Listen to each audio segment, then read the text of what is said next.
اندر کہتے جی آپ نے خلافت کیسے ثابت کی؟ میں نے کہا میرے ساتھ بیٹھو 10 منٹ، مستدرک للحاکم سے حدیث میں تمہیں دکھاتا ہوں۔ کریم آقا علیہ الصلوۃ والسلام کے پاس ایک شخص آ گیا، کہنے لگا حضور یہ جو پیسے آپ سے میں نے لینے ہیں تو اگر میں آیا تو آپ کا وصال ہو چکا ہوا تو کس سے لوں گا؟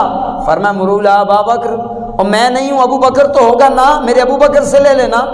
علماء فرماتے ہیں ہر مقام پر حضور نے صدیق اکبر کو آگے کیا، اس سے یہ ثابت ہوتا ہے کہ صدیق اکبر حضور کے خلیفہ ہیں اور کریم آقا نے ان کو خلافت عطا کی۔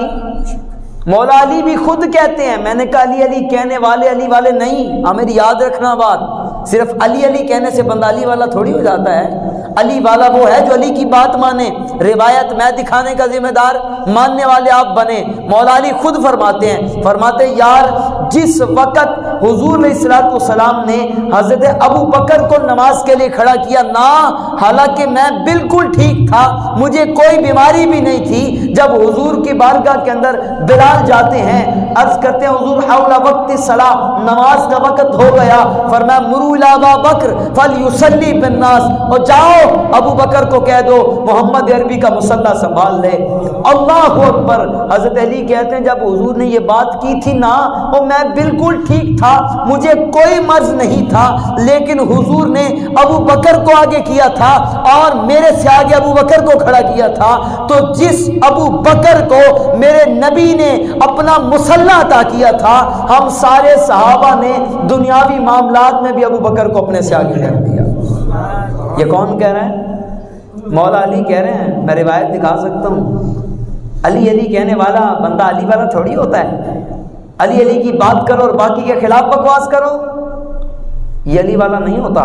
علی والا وہ ہے جو مولا علی کی تعلیمات پر چلے۔ آپ نے فرمایا جس بندے کو حضور نے ہمارے دین کے معاملے میں آگے کیا ہے نا، ہم نے اس شخص کو دنیا کے معاملات کے اندر اپنے سے آگے کر دیا۔ اور ہر مقام پر آپ، مولا علی نے لوگوں سے پوچھا کہ بتاؤ من هو اشجع الناس، لوگوں میں سب سے بہادر کون ہے؟ لوگ کہنے لگے حضرت آپ ہی ہیں۔ آپ خاموش ہو گئے، کافی دیر رونے لگے، روتے روتے چپ ہوئے، رو کر فرمانے لگے بتاؤں کون ہے؟ کہا حضور کون؟ کہا اشجع الناس ابا بکر، کہا لوگوں میں سب سے بہادر میرے نبی کے صدیق اکبر ہیں۔ مولا علی کہہ رہے ہیں، فرمایا ہم نے خود دیکھا ہے کہ آپ حضور کے ساتھ ایسے رہا کرتے تھے کہ گویا حضور کے مبارک جسم کا حصہ ہے، ہر مقام پر حضور کے ساتھ۔ کہا انہوں نے جس دلیری کے ساتھ حضور کے دشمنوں کا مقابلہ کیا، لوگوں میں تمہیں بتا رہا ہوں میرے نبی کے ابو بکر سب سے زیادہ بہادر ہیں۔ اور کمال کر دیا مولا علی نے، اللہ اکبر۔ کسی بندے نے سوال کیا، کہنے لگا حضرت آپ ایک بات کا جواب دیں، مولا علی سے سوال ہو رہا ہے۔ آپ نے فرمایا پوچھو۔ کہنے لگا حضرت قرآن کے اندر موجود ہے آل فرعون کے اندر سے ایک مومن بھی تھا آل فرعون میں سے، جتنے اس کے لوگ تھے انہی میں سے تھا، لیکن وہ اپنے ایمان کو چھپاتا تھا، ایمان لا چکا تھا لیکن ڈرتا تھا۔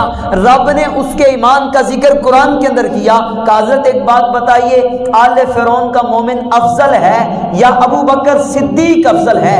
اب سنیے گا جواب کوئی دینے والا کوئی دنیا کا مولوی 4 پیسوں پر بکنے والا نہیں، بلکہ مولا علی ہیں، جن کے بارے میں حضور خود فرما گئے کہ لوگوں النظر الی وجہ علی عبادہ، میرا علی تو وہ ہے اس کو دیکھو گے نا، مالک دیکھنے سے بھی تمہیں عبادت کا ثواب عطا کرے گا۔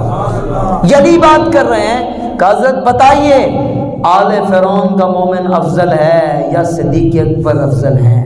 کمال کر دیا مولا علی نے۔ آپ زار و قطار ہونے لگے۔ آپ نے فرمایا سنو، تم نے مجھ سے یہ سوال کر لیا ہے کہ ابو بکر صدیق افضل ہیں یا آل فرعون کا مومن؟ آل فرعون کا مومن تو مومن ضرور تھا لیکن ایمان کو چھپایا کرتا تھا۔